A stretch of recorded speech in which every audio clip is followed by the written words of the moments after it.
I'm recording this short video, 99 Grand Cherokee, replacing lower and upper control arm.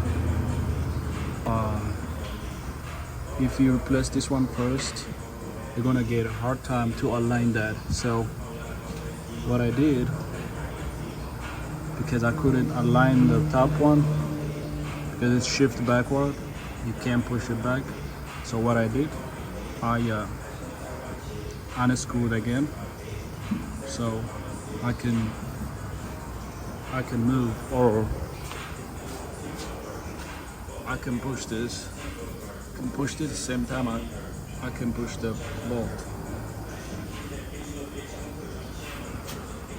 It's already in. It's already in. So I'm gonna tap it because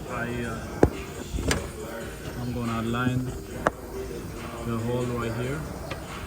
Could be so it's gonna be easy. So I'm gonna do all four. Just make a noise while you hit the brake.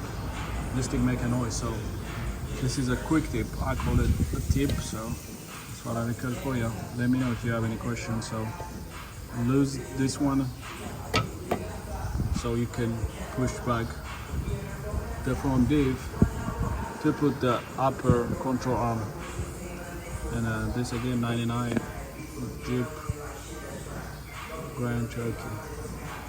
Thank you for watching. Let me know if you have any questions.